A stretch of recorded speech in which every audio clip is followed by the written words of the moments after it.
In this tutorial, I am going to show you the solution for Windows Update stuck at 0%.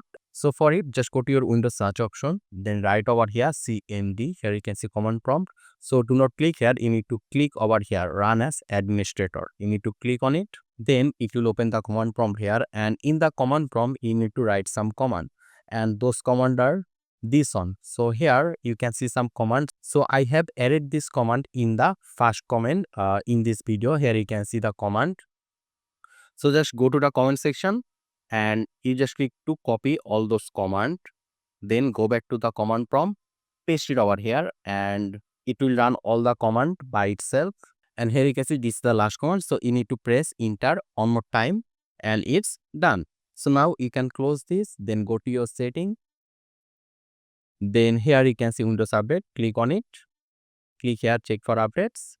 And if there is any update, you'll be able to update without any issue. And there you can see we are able to update successfully.